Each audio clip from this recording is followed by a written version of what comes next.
안녕하십니까. 오며 가며 동네에서 만날 수 있는 동네 아저씨입니다.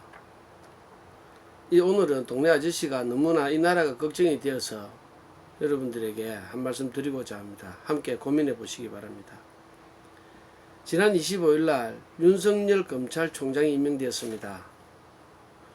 한나라의 검찰총장이 새로이 바뀐다는 것은 국민으로서는 환영하고 또 새로운 법질서에 대한 기대와 나라가 더욱더 깨끗해지고 또 공명정대해질 것에 대한 소망을 가지고 기대를 하며 축하하는 것이 바로 검찰총장이 새로 임명되는 것일 것입니다.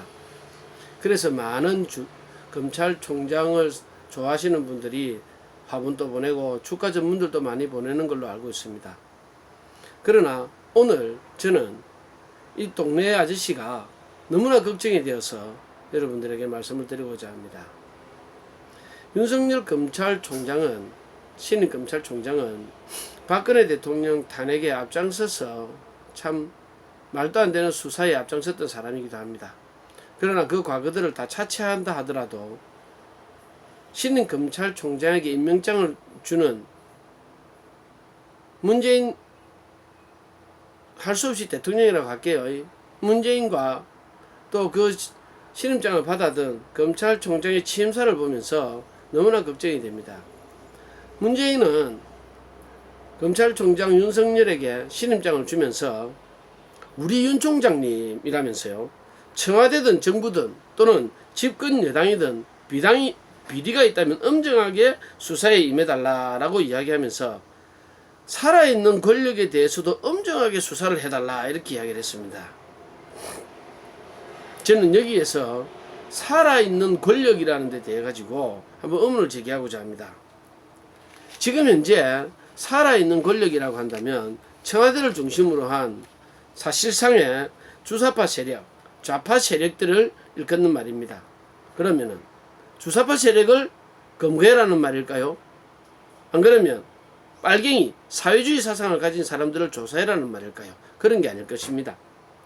문재인이가 말하는 살아있는 권력이란 문재인이가 아직까지 소나기에 지지 못한 권력, 자기 손에서 살아 꿈틀거리려고 애쓰는 그러한 권력을 두고 하는 말이라고 저는 생각을 합니다.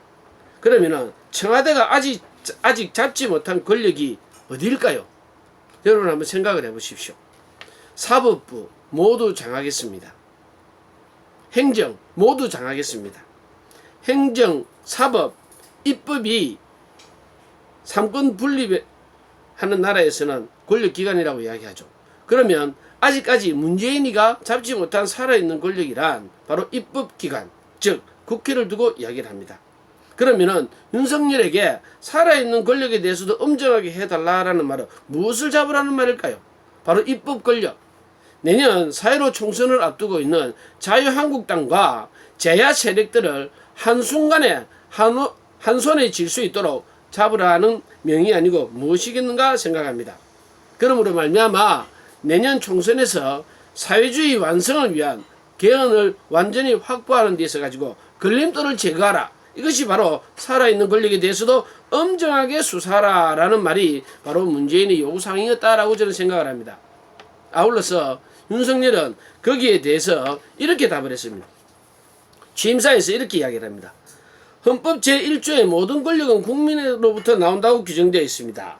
형사법 집행은 국민으로부터 부여받은 권력이고 가장 강력한 공권력입니다. 국민에게 부여받은 권한이므로 오로지 헌법과 법에 따라 국민을 위해서만 쓰여야 하고 사익이나 특정 세력을 위해 쓰여서는 안 됩니다. 이렇게 이야기를 했습니다.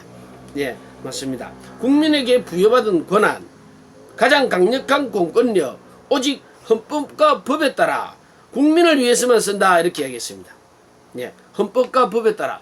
지금 현재 자유한국당 70여 명의 의원들이 지난 패스트 트랙을 반대함에 있어 가지고 국회 선진화법 위반으로 남부 지금에 고발이 되어 있습니다.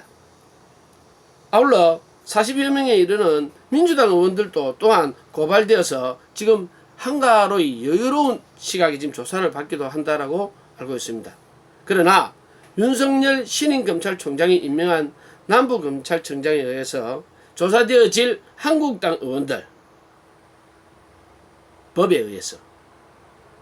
바로 그 법에 의해서 법의 잣대로 심판하겠다라는 것은 살아있는 권력을 잡는 가장 강력한 도구입니다.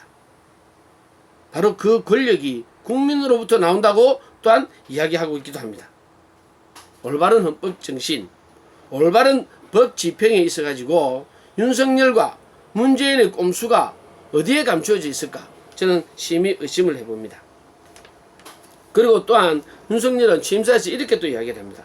수사를 개시할 공익적 필요가 있는지, 기본권 침해의 수인 한계는 어디인지, 어느 지점에서 수사를 멈춰야 하는지 헌법 정신에 비추어 깊이 고민해야 한다라고 이야기를 했습니다. 아니, 형사법은요, 형사소송법에 의한 죄형 법정주의, 이 범죄가 죄의 형사소송법 상에 기재되어 있는 거 아닌가? 그것만 판단하면 되죠. 그거에 의해서 어긋나면 수사하고 아니면 안 하면 됩니다.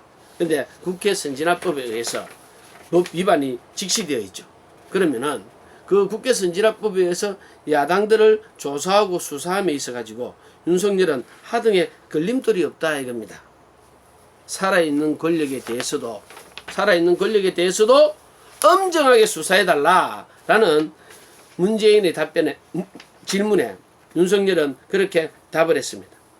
그러면서 윤석열은 또한 취임사에서 심지어 시장 자본주의 또 자유민주주의에 대해서까지도 언급을 합니다. 이렇게 이야기를 합니다. 이제는 자유민주주의와 시장 경제 질서의 본질을 지키는 데 법 집행 역량을 더 집중시켜야 합니다. 국민의 정치적 선택과 정치 활동의 자유가 권력과 자본의 개입에 의해 방해받지 않고 모든 사람에게 풍요와 희망을 선사해야 할 시장기구가 경제적 강자의 농단에 의해 건강과 활력을 잃지 않도록 하는 것이 우리 헌법체제의 본질입니다. 이렇게 설명하고 있습니다. 이건 자의적인 헌법 해석이죠. 경제적 강자의 농단, 무엇이 떠오릅니까? 바로 민주노총의 합법적인 파업, 민주노총의 합법적인 그러한 투쟁, 그것을 이제는 완전히 용인하겠다 이 말이죠. 제가 말씀드린 민주노총의 합법적인 투쟁이라는 것은 법을 잘 지킨다 이런 의미가 아닙니다.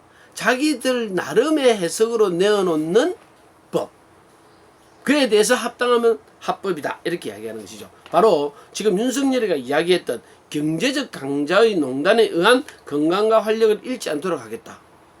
경제적 강자. 지금 기업이 경제적 강자입니까? 안 그러면 민주노총이 경제적 강자입니까? 이 잣대를 누가 내린다? 헌법을 가지고 헌법에 합당한 헌법체제의 본질이라고 이야기하는 바로 윤석열 자기가 자기 생각으로 내리겠다 이런 말입니다. 그러면서 이렇게 마지막으로 이야기를 합니다. 헌법 정신을 가슴에 새기고 국민의 말씀을 경청하며 국민의 사정을 살피고 국민의 생각에 공감하는 국민과 함께하는 자세로 법 집행에 임해야 한다 이렇게 이야기를 합니다. 참 이상하지 않습니까? 법 집행은요 법전대로 하면 됩니다. 형사법 안에서만 잘 지키면 되는 거예요. 왜 자기가 국민의 말씀에 경청을 하고 국민의 사정을 살핍니까? 안 그렇습니까? 국민의 사정을 살피면 그 잣대는 기울어지게 되어 있습니다. 자기 마음대로 하게 되죠. 바로 국민과 함께하는 검찰이 되고자 한다 이랬습니다. 사실 여러분, 검찰이 여러분과 함께하기가 좋습니까? 안 그러면 함께 안 하는 게 좋습니까? 그죠? 우리는 사실은 일반 국민은요 검찰이 없는 게 더 나은 세상입니다. 예. 국민을 지키라고 있는 검찰이라고 한다면 빨갱이 잡고, 안 그렇습니까? 자유민주주의 국가를 훼손하려는 사회의 민주주의 세력들을 타도하고 그들을 잡아들여서 그들에게 자유민주주의의 법으로 심판하면 되는 것 아닙니까? 그런데 자유민주주의 법은 온데간데 없어지고 이들이 추구하는 권력 집단의 장기 집권화, 권력의 사유화를 더욱더 공고히 하고자 하는 것이 바로 윤석열 검찰총장의 취임사의 대변이었습니다. 그러면 이 시점에 자유한국당은 과연 무엇을 하고 있습니까? 자유한국당. 바로 자유한국당을 향하여 문재인은 살아있는 권력이라고 정의 내리고 있습니다. 정신 차리십시오. 자유한국당 정신 차리지 않으면 대한민국이 망합니다. 그럼 이 동네 아저씨도 죽습니다. 저는 살기를 원합니다. 제 혼자만이 아니라 저희 자녀들도 아름다운 자랑스러운 이 대한민국에서 살기를 원합니다. 그러나 이 대한민국이 태어나지 말아야 될 나라라고 생각하는 저 주사파의 후손들, 자발적 주사파들인 이 집권 세력들이 지금 드디어 살아있는 권력을 잡겠다라고 공언했습니다. 자유한국당 의원 여러분, 그리고 황교안 대표님, 정신 차리십시오. 정말 이 나라를 위하여 목숨 걸 준비가 되셨습니까? 이 정권, 바로 이 주사파 정권들은요, 자기들의 목숨을 지키는 겁니다. 자기들의 목숨을 지키기 위해서 지금 이러한 작태들을 눈도 깜짝 안 하고 벌이고 있습니다. 지난 문재인 대통령이 대통령 되고 난 뒤에, 문재인이가 대통령 되고 난 뒤에 한번 그 과정을 보십시오. 눈 하나 깜빡하던가요? 청문 보고서가 통과되지 않은 16명 장관들 임명하고도 눈 하나 깜짝합니까? 윤석열 거짓말한 게 바로 들통나옴에도 불구하고 사과 한마디 하면 눈 하나 깜짝하던가요? 모르겠습니까?